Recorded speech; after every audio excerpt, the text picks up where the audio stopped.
ಸುಮಾರು ವರ್ಷಗಳಿಂದ ಕರುನಾಡಿನ ಪ್ರೀತಿಯ ನಟ ಶಿವಣ್ಣ ಅವರಿಗೆ ತಮ್ಮ ಫ್ಯಾನ್ಸ್ ಜೊತೆ ಹುಟ್ಟುಹಬ್ಬ ಆಚರಿಸಿಕೊಳ್ಳುವ ಅದೃಷ್ಟ ಕೈತಪ್ಪಿ ಹೋಗಿತ್ತು.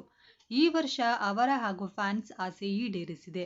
ಇನ್ನು ಇದೇ ಸಂದರ್ಭದಲ್ಲಿ ಶಿವಣ್ಣ ಅವರು ನಟ ದರ್ಶನ್ ಅವರ ಬಗ್ಗೆ ಅಚ್ಚರಿಕೆಯ ಹೇಳಿಕೆಯೊಂದನ್ನ ಕೊಟ್ಟಿದ್ದಾರೆ. ಹಾಗಾದ್ರೆ ಬರ್ತ್ಡೇ ದಿನವೇ ದರ್ಶನ್ ಬಗ್ಗೆ ಶಿವಣ್ಣ ಕೇಳಿದ್ದೇನು? ನೋಡೋಣ ಬನ್ನಿ.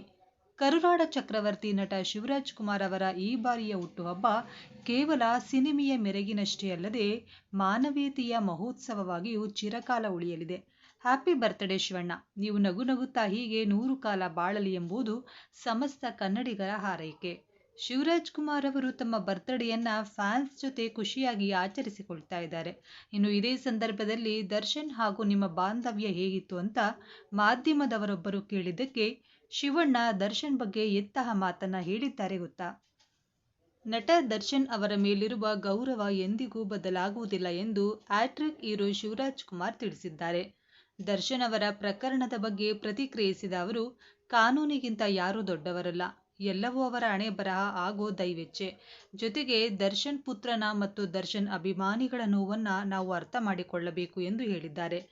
ದರ್ಶನ್ ಮತ್ತು ರಾಜ್ಕುಮಾರ್ ಕುಟುಂಬದ ನಡುವೆ ಮೊದಲಿನಿಂದಲೂ ಉತ್ತಮ ಒಡನಾಟವಿದ್ದು, ದರ್ಶನ್ ಯಾವಾಗಲೂ ತಮ್ಮನ್ನ ಅಪ್ಪಾಜಿ ಅಂತಾನೆ ಕರೀತಾ ಇದ್ರು ಅಂತ ಶಿವಣ್ಣ ತಮ್ಮ ಬರ್ತ್ಡೇ ದಿನ ನೆನಪಿಸಿಕೊಂಡಿದ್ದಾರೆ. ನೀವು ಸಹ ಹ್ಯಾಪಿ ಬರ್ತ್ಡೇ ಶಿವಣ್ಣ ಅಂತ ಕಮೆಂಟ್ ಮಾಡಿ ಅವರ ಹುಟ್ಟುಹಬ್ಬಕ್ಕೆ ಶುಭಾಶಯ ತಿಳಿಸಿ.